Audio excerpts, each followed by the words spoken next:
નમસ્કાર વિદ્યાર્થી મિત્રો, ધોરણ 11 ગુજરાતી માધ્યમમાં આપનું ફરી એકવાર સ્વાગત છે. મિત્રો, આપણે ચેપ્ટર નંબર 12 જોતા હતા અને જેનું નામ છે ત્રિપરિમાણીય ભૂમિતિ એનો પરિચય. આપણે જે તમને વાત કરી હતી એ પ્રમાણે કે આપણે ગઈકાલે એક પણ એક્ઝામ્પલ ગણ્યો નહોતો, તો આજે આપણે એ જે થિયરી સમજ્યા હતા એ થિયરીને અનુરૂપ એક્ઝામ્પલ આજે આપણે જોવાના છે. તો એક પછી એક એક્ઝામ્પલ ગણવાના શરૂ કરીએ એ પહેલા થોડીક વધારે ડિટેલમાં માહિતી આપી દઉં કે આપણે ત્રિપરિમાણીય ભૂમિતિમાં આની પહેલાના ભાગમાં એટલે કે ભાગ નંબર 1 ની અંદર શું ભણ્યા હતા એ થોડુંક જોઈ લઈએ.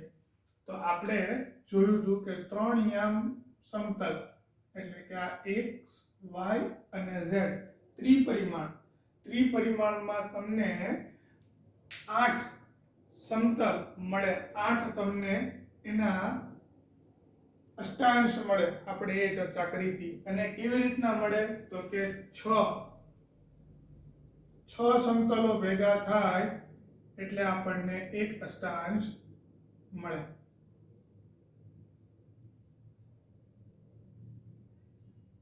બરાબર છે? આવી રીતની વાત છે. અને આ છે ત્રિપરિમાણ. આ ત્રિપરિમાણના અષ્ટાંશ, એના બિંદુ, એમાં સમતલ ની આપણે એક પછી એક ચર્ચા કરી લઈએ. તો કે ધારો કે આ છે x અક્ષ, આ છે y અક્ષ અને આ છે z અક્ષ. બરાબર? જેમાં આ જે બિંદુ જે છે આના નામ શું હોય તો કે x અક્ષનું બિંદુ છે તો આના નામ થવાના x 0 અને 0. આપણે જોયું હતું ગઈકાલે. બરાબર છે? પછી આ બિંદુ છે એ છે y અક્ષ ઉપરનું, તો આના નામ શું હશે તો કે આના નામ હશે 0 y 0. પછી આ બિંદુ જોવો તમે, આ બિંદુ છે એ છે z અક્ષ ઉપર,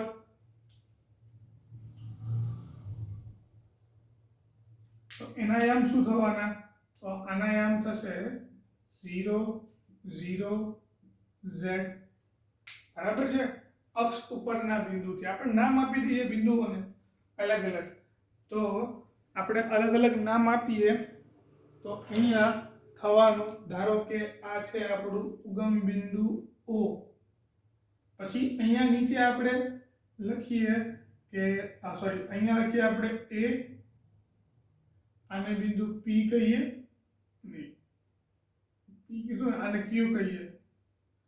પછી આને કહીએ આપણે બિંદુ x કીધું છે એટલે PQR, આને S કહી દઈએ. પછી કયું બાકી રહ્યું તો કે આ 1 2 3 4, હજી 4 નામ આપવાના છે. અહીંયા P અપાઈ ગયું છે, આને કહી દઈએ આપણે M અને N, આને કહી દઈએ બિંદુ T.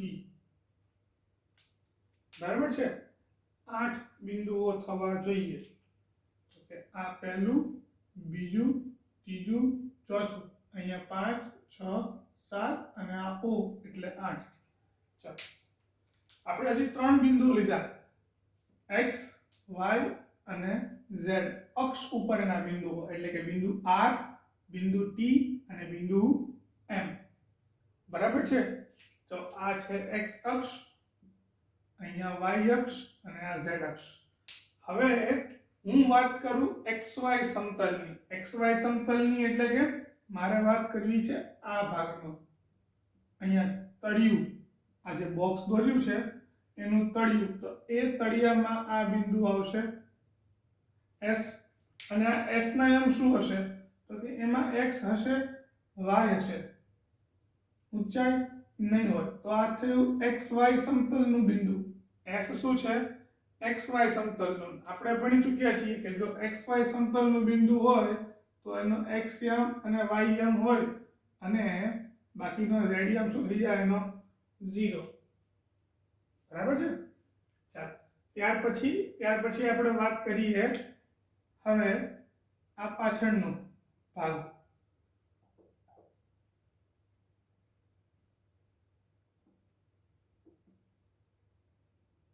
પાછળનો ભાગ, તો પાછળનો ભાગ એટલે કે આ ભાગની વાત કરીએ છીએ આપણે.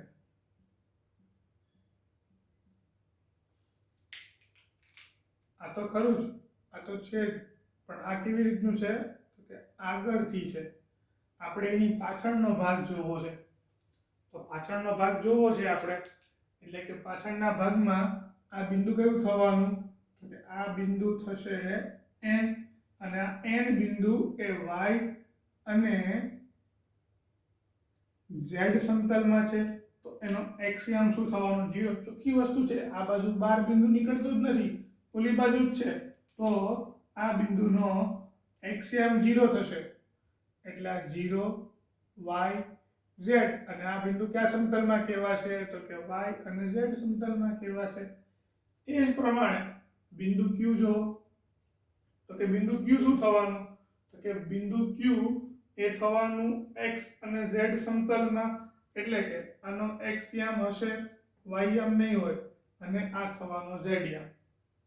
બરાબર છે. અને મેઈન આપણું બિંદુ p એ બાકી રહી ગયું, અને આ બિંદુ p એ છે x પણ ખરું, y પણ ખરું, અને z, ત્રણે ત્રણ સે બહાર નીકળતો બિંદુ. બરાબર છે, ખ્યાલ આવે છે તમને આમાં? તો આ રીતના બિંદુઓની ચર્ચા ત્રિપરિમાણમાં થાય. બરાબર, બનતા સુધી મેં પ્રયત્ન કર્યો છે 3D આકૃતિ તમને બરાબર દેખાય એ માટે, પણ જો ના દેખાય તો પણ એડજસ્ટ કરી લેજો, બીકોઝ કે આપણે 2D માં 3D જેવી ઇમેજિન કરવાનું છે એટલા માટે. બરાબર, ચલો ત્યાર પછી આપણે આગળ એક એક્ઝામ્પલ જોઈએ. તમારી ટેક્સ્ટ બુકમાં એ ઉદાહરણ નંબર 1 આપેલો છે. ઉદાહરણ નંબર 1 એમાં કીધું છે કે નીચેની આકૃતિ પરથી તમે બતાવો કે જો બિંદુ P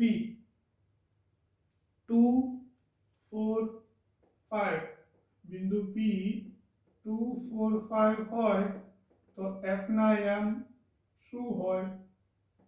એટલે આપણે f ના યામ ગોતવાના છે. આકૃતિ કંઈક આવી રીતની જ આપેલી છે, બસ ખાલી નામકરણ ફરી ગયું. તો કે આ p તો એની જગ્યાએ જ છે, અને p ના યામ છે 2 4 5.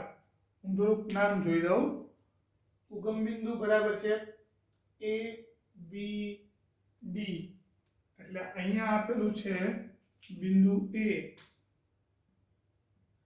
અહીંયા આપેલું છે એને બિંદુ b, પછી અહીંયા આપેલું છે આ બિંદુ c, આ છે બિંદુ d, અને અહીંયા e અને f. તો કે આ થવાનું બિંદુ e, અને આ થશે બિંદુ f.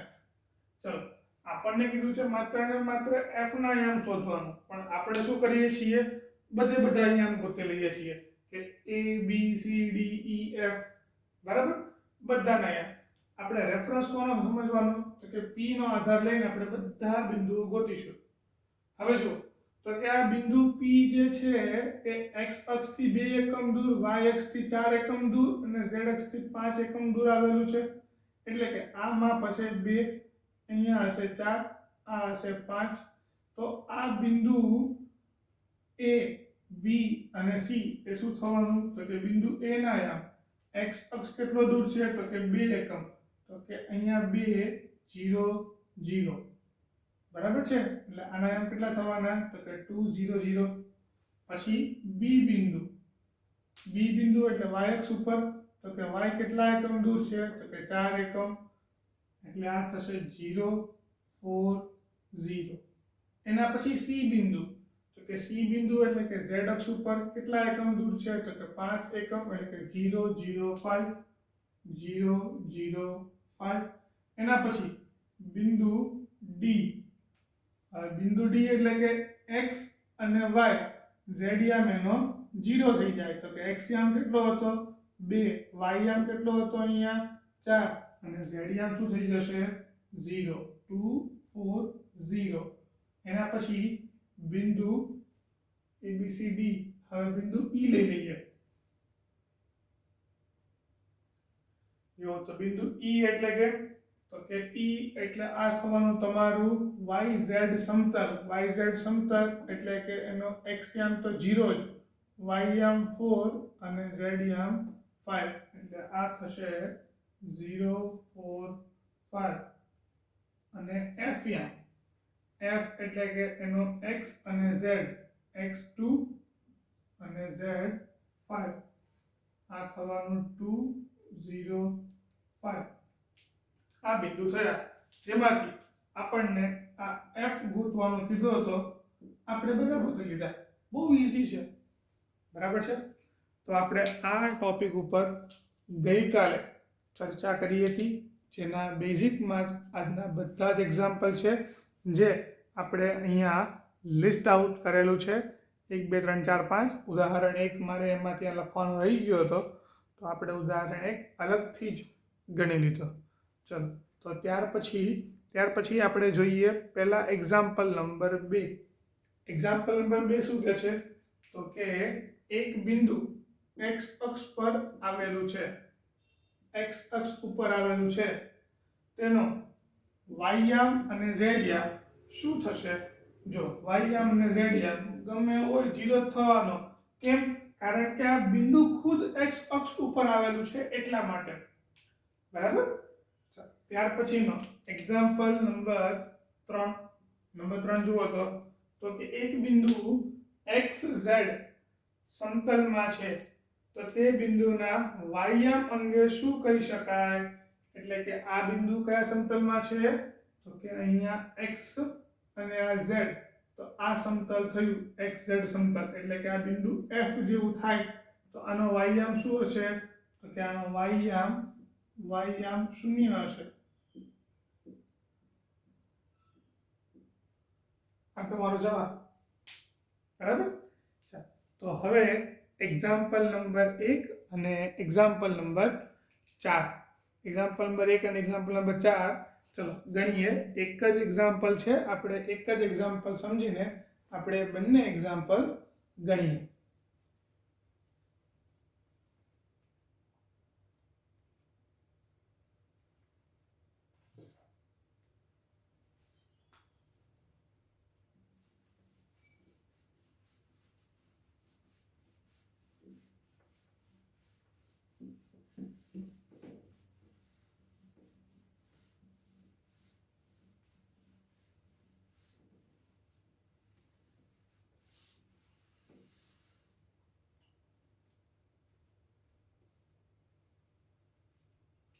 મિત્રો આપણે આમાં અષ્ટાંશ ગોતવાના છે. તો અષ્ટાંશ ગોતવા માટે પહેલા થોડુંક સમજી લઈએ કે જો દ્વિપરિમાણીય પદ્ધતિ હોય તો શું પડે? તો કે 4 ભાગ પડે. એને આપણે કહીએ ચરણ. આ પહેલું ચરણ, બીજું ચરણ, ત્રીજું ચરણ અને ચોથું ચરણ. અને જો ત્રિપરિમાણ હોય તો શું પડે? તો કે 8 ભાગ પડે. તો આ થઈ ત્રીજી અક્ષ, x અક્ષ તો હતી આવડી આ, y અક્ષ એટલે આવડી આ, અને z અક્ષ એટલે કે આ માર્કર મેં મૂકી દીધી એ. તો ઉપરનો ભાગ જોઈશું, તો આ આપણો ઉપરનો ભાગ, અને પાછળનો ભાગ એને આપણે આ બતાવી દઈએ પડછાયો. આ પાછળ પડછાયો એટલે કે આ જો z અક્ષ વધતા હોય તો આ 1 2 3 4, અને પાછળ હોય એટલે કે પાછળની સાઈડ હોય, આની સ્ક્રીનની પાછળ, તમારા મોબાઈલની સ્ક્રીનની પાછળ જો z હોય તો શું ભાગ થવાનો? તો કે z નેગેટિવ. 5 6 7 અને 8, આમાં માત્ર ને માત્ર આટલું જ તમારે ધ્યાન રાખવાનું કે z પોઝિટિવ છે કે નેગેટિવ, એટલે કે z અક્ષનો યામ વધતા છે કે ઓછા. જો ઓછા હોય તો અહીંયા આવશે, અને વધતા હોય તો અહીંયા આવશે, બરાબર. ચલો આપણે સૌ પહેલા બિંદુ જોઈએ નંબર 1 માં. એમાં તમને આપેલું છે કે -3 1 અને 2 એ કયા ચરણમાં આવેલું છે, એટલે કે કયા અષ્ટાંશમાં આવેલું છે? તો આપણે અષ્ટાંશ કહેવાનો છે. જોઈ લઈએ.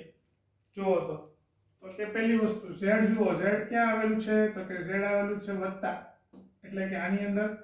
અને આ બંને કયા ચરણમાં આવે?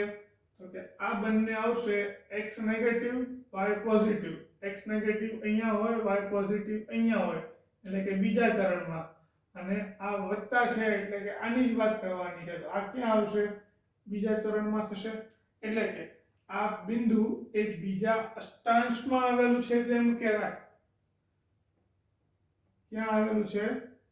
તો કે દ્વિતીય અષ્ટાંશમાં. અને આ કયા સમતલ પર આવેલું છે? તો કે 0 x ડેશ y અને z આ સમતલમાં આવેલું છે. ત્યાર પછીનો બીજું બિંદુ શું આપેલું છે તમને અહીંયા? તો કે -3 1 -2. અને આ બિંદુ કયા અષ્ટાંશમાં આવેલું છે? જુઓ તો કે પહેલા અહીંયા જોઈ લઈએ.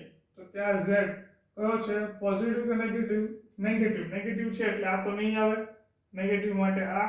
પછી આ બે બિંદુ જુઓ, આ કયા ચરણમાં આવશે? -3 એટલે કે x માઈનસ અહીંયા y પ્લસ એટલે કે ઉપર, તો કે આ છઠ્ઠા અષ્ટાંશમાં આવશે. બરાબર? તો આનું અષ્ટાંશ શું થવાનું? તો કે આ છે છઠ્ઠા અષ્ટાંશમાં. અને આનું સમતલ શું થશે? તો કે o x dash y positive અને z નેગેટિવ એટલે કે z ડેશ. ત્યાર પછી એક્ઝામ્પલ નંબર 4, જેની અંદર તમને બિંદુ આપેલા છે 1 2 3, પછી બીજું બિંદુ છે 4 -2 3, અને આ બધા બિંદુઓ કયા કયા અષ્ટાંશમાં આવેલા છે એ આપણે ચર્ચા કરવાની છે. ચલો પહેલા જોઈએ z પોઝિટિવ છે એટલે કે અહીંયા આવશે. આ બંને પોઝિટિવ એટલે કે આ બંને પોઝિટિવ અહીંયા પહેલામાં હોય, અને આ હોવાથી પહેલું અષ્ટાંશ એટલે આ થશે પ્રથમ અષ્ટાંશ. અને સમતલ થવાનું o x y z. પછી બીજું બિંદુ એ છે 4 -2 અને 3 પોઝિટિવ છે એટલે કે z યામ વત્તા છે એટલે કે આ ચારમાંથી કોઈ એક હશે. ચલો આમાં x વત્તા છે, x વત્તા એટલે કે આ બંનેમાંથી એક, y ઓછા એટલે કે નીચેનું નંબર 4. તો આ કયું થયું? તો આ થયું ચતુર્થ અષ્ટાંશ.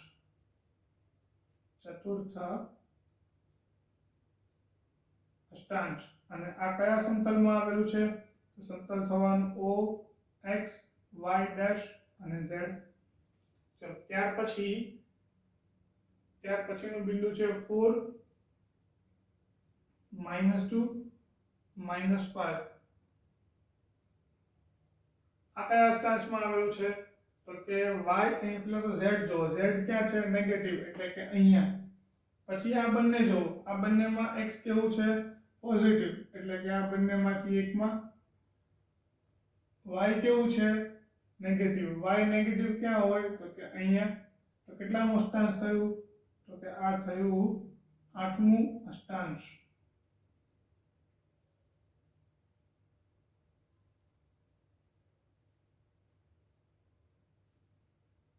અને આ સમતલ કયું થવાનું? તો કે o x y dash z dash.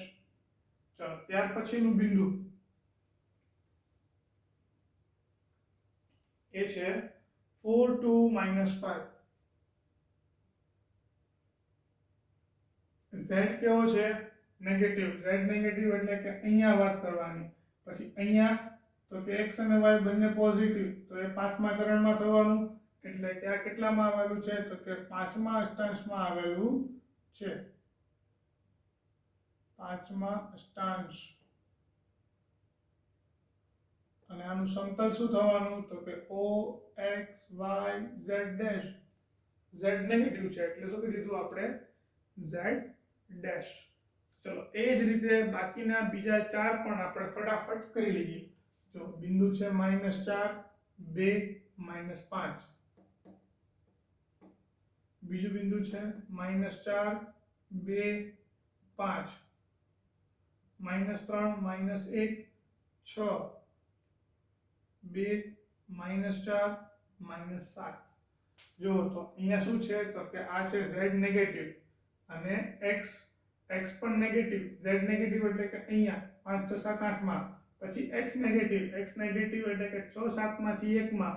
અને y પોઝિટિવ એટલે કે છઠ્ઠામાં આ કેટલામો અષ્ટાંશ છે? આ થશે છઠ્ઠું અષ્ટાંશ અને આ થવાનું o x dash y z dash. જો છે અને જેવું જેવું ત્યાર પછીનું બીજું -4 2 5 5 એટલે કે z પોઝિટિવ આ 4 માંથી એકમાં એમાં આવશે અહીંયા બીજા ચરણમાં, કારણ કે x નેગેટિવ y પોઝિટિવ ક્યાં હશે? તો કે બીજા અષ્ટાંશમાં, એટલે આ થવાનું દ્વિતીય અષ્ટાંશ. આ થશે દ્વિતીય અષ્ટાંશ અને આ સમતલ થશે આનું o x ડેશ y અને z. ત્યાર પછી -3 -1 અને 6. પેલી વસ્તુ જોઈએ કે 6 એટલે કે પોઝિટિવ છે, એટલે કે આ 4 માંથી એકમાં આવશે અને x અને y બંને નેગેટિવ એટલે કે ત્રીજા. આ થશે તૃતીય અષ્ટાંશ. અને એનું સમતલ થશે o x dash y dash z. ચલો એના પછી 2 4 -7 એટલે આ થવાનું 2 એટલે કે પેલા જોઈએ -7 એટલે કે આ 4 માંથી એકમાં 5 6 7 અને 8. પછી આ જો x પોઝિટિવ એટલે કે 5 અને 8, એમાં y નેગેટિવ એટલે કેટલામું આવશે? 8મું અષ્ટાંશ.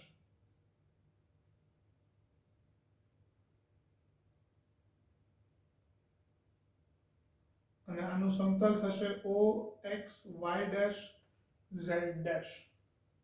બરાબર છે? ચલો તો આ થયા તમારા એક્ઝામ્પલ. ત્યારબાદ અમુક ખાલી જગ્યાઓ છે, તો એ ખાલી જગ્યાઓ આપણે હવે જોઈએ.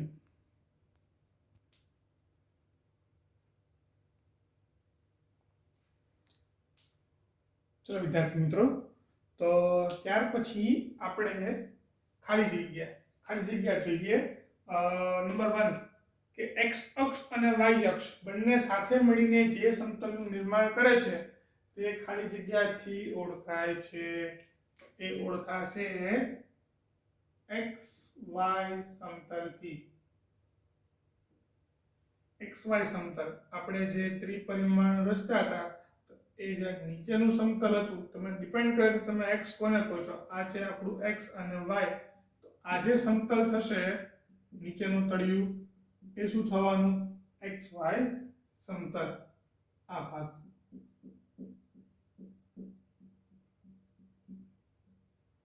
શેના વડે ઓળખાય? xy સમતલ વડે. ચાલો પછી બીજું કીધું છે કે xy સમતલમાં બિંદુના યામ શું હોય? તો કે xy સમતલ છે તો એનો z યામ શું થવાનો? 0. એટલે આ થશે x y 0 સ્વરૂપે હશે. બરાબર? અને ત્યાર પછીની સૌથી છેલ્લી ખાલી જગ્યા કે યામ સમતલ અવકાશનું ખાલી જગ્યા અષ્ટાંશોમાં વિભાગે છે. કે યામ સમતલો એટલે કે આ યામ સમતલો. બરાબર છે? એટલે કે 3 પરિમાણથી જે સમતલો બને છે તે 6 સમતલો અવકાશનું કેટલા અષ્ટાંશોમાં વિભાજન કરે છે? તો કે આપણે જોયા હતા કેટલા અષ્ટાંશો હતા? તો કે 8 અષ્ટાંશો હતા. એ 8 અષ્ટાંશોમાં વિભાજન કરે છે તેમ કહેવાય. અહીંયા તમારું બેઝિક એટલે કે સ્વાધ્યાય 12.1 પૂરું થયું. અને ત્યાર પછી ત્રિપરિમાણીય ભૂમિતિનો સૌથી પહેલો કન્સેપ્ટ બિંદુ ઉપર આધારિત, એ કન્સેપ્ટ આપણે અત્યારે શરૂ કરીએ છીએ. જેમાં પહેલું છે કે બે બિંદુ વચ્ચેનું અંતર. અને અંતર કેવી રીતે શોધવું એનું એક સૂત્ર એ આપણે અત્યારે થોડું સમજી લઈએ. તો હવે પછીનો આપણો ટોપિક છે કે બે બિંદુ વચ્ચેનું અંતર.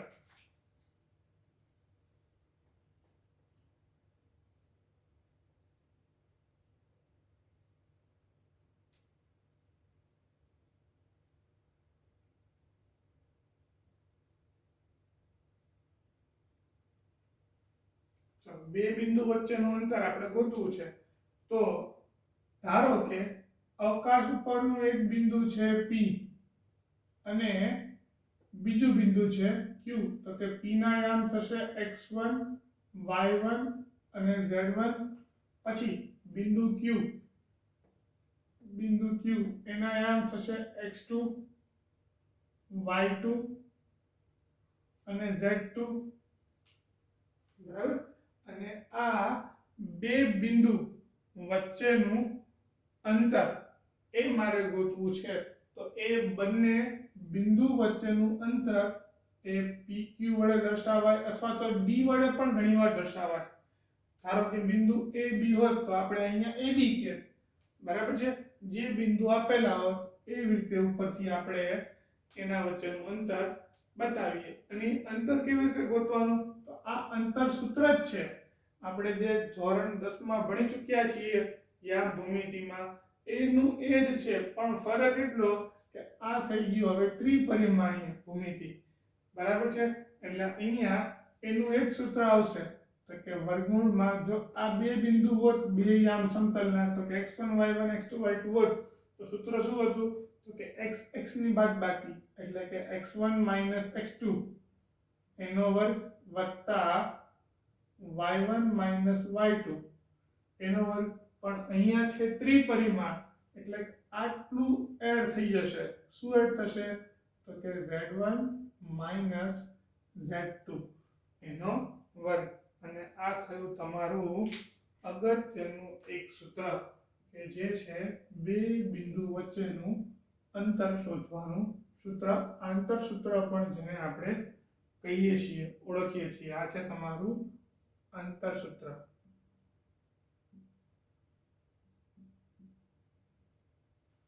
બરાબર. ચાલો તો વાત કરીએ આંતર સૂત્રમાં કે આંતર સૂત્રમાં બીજી એક ચર્ચા કરી લઈએ. જો એક બિંદુ P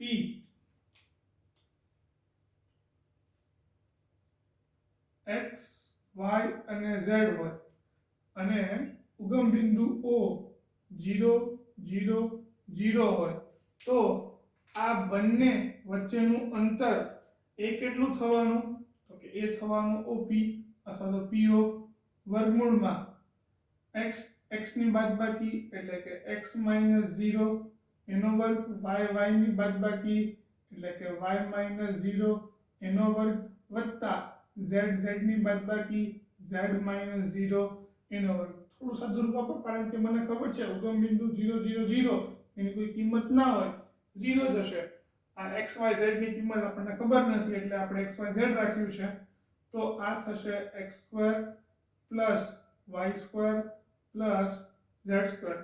જો તમને કીધું હોય કે કોઈ પણ બિંદુનું ઉગમ બિંદુથી અંતર કેટલું છે તો તમે આ રીતે પણ સૂત્ર મૂકીને કરી શકો ખરા. દાખલા તરીકે તમને કોઈ એમ કહે કે ભાઈ એક બિંદુ છે, આપણે પણ લીધું હતું એ પ્રમાણે -4 2 અને -5 આ બિંદુ P છે. આ બિંદુ P નું ઉગમ બિંદુથી અંતર કેટલું? તો મૂકી દો સૂત્ર OP બરાબર વર્ગમૂળમાં 4 નો વર્ગ 16 2 નો વર્ગ 4 અને 5 નો વર્ગ 25. 16 ને 4 20 20 ને 25 આ થવાના 45 એટલે જવાબ આવશે 3√5. કેમ? કારણ કે 9 × 5 45 અને 9 નું વર્ગમૂળ થાય 3 એટલે કે 3√5. તો આ કહેવાય બિંદુ P નું ઉગમ બિંદુથી અંતર. બરાબર છે. ચાલો એક એક્ઝામ્પલ જોઈ લઈએ આપણે ઉદાહરણનો કે ઉદાહરણ નંબર છે તમારી ટેક્સ્ટ બુકમાં ઉદાહરણ નંબર 3. એમાં આપેલું છે કે બિંદુઓ P અને Q. ઉદાહરણ નંબર 3 બિંદુ P આપેલું છે, બિંદુ Q આપેલો છે. બિંદુ P એવું કીધેલું છે કે 1 - 3 4 1 - 3 4 અને બિંદુ Q છે એ છે -4 1 2 -4 1 અને 2 વચ્ચેનું અંતર શોધો. ચલો એટલે આપણે આ બિંદુ P અને બિંદુ Q એ વચ્ચેનું અંતર શોધવાનું છે. બરાબર? ચલો સીધું સૂત્ર મૂકી દઈએ. આંતર સૂત્ર કે બિંદુ P તમને આપેલું છે, બિંદુ Q આપેલું છે, એટલે કે x ની બાદબાકી કરી લઈએ, y ની બાદબાકી કરી લઈએ અને z ની બાદબાકી કરી લઈએ. જો શું થવાનું PQ સૂત્ર મેં અહીંયા ઉપર મૂકેલું છે એટલે બીજી વાર હવે હું લખતો નથી. વર્ગમૂળમાં x ની બાદબાકી એટલે કે 1 માઈનસ -4 એટલે માઈનસ માઈનસ પ્લસ 4 થઈ જશે એનો વર્ગ વત્તા પછી છે અહીંયા -3 -1 આખાનો વર્ગ વત્તા અહીંયા થવાનું 4 - 2 આખાનો વર્ગ. સાદુરૂપ આપો એટલે આ થશે અહીંયા 5 નો વર્ગ વત્તા -4 નો વર્ગ વત્તા 4 માંથી 2 જાય તો કેટલા વધશે 2 નો વર્ગ 5 નો વર્ગ થશે 25 4 નો વર્ગ થવાનો 16 અને આનો જવાબ થશે 4. અહીંયા પણ એ જ જવાબ આવે છે કે 3√5 45. બરાબર? તો આ તમારો જવાબ કે બિંદુ P અને બિંદુ Q વચ્ચેનું અંતર એ છે વર્ગમૂળમાં 45 એટલે કે 3√5. તો આ હતો તમારું સૂત્ર અને આપણે અહીંયા જ આપણો ભાગ નંબર 2 પૂરો કરીએ છીએ અને ભાગ નંબર 3 ની અંદર આ આંતર સૂત્ર ઉપર આધારિત બધા એક્ઝામ્પલો આપણે એક પછી એક જોશું. તો અત્યારે ભાગ 2 માં માત્ર ને માત્ર આટલું જ. તો મળીએ આવતીકાલે. ત્યાં સુધી આવજો.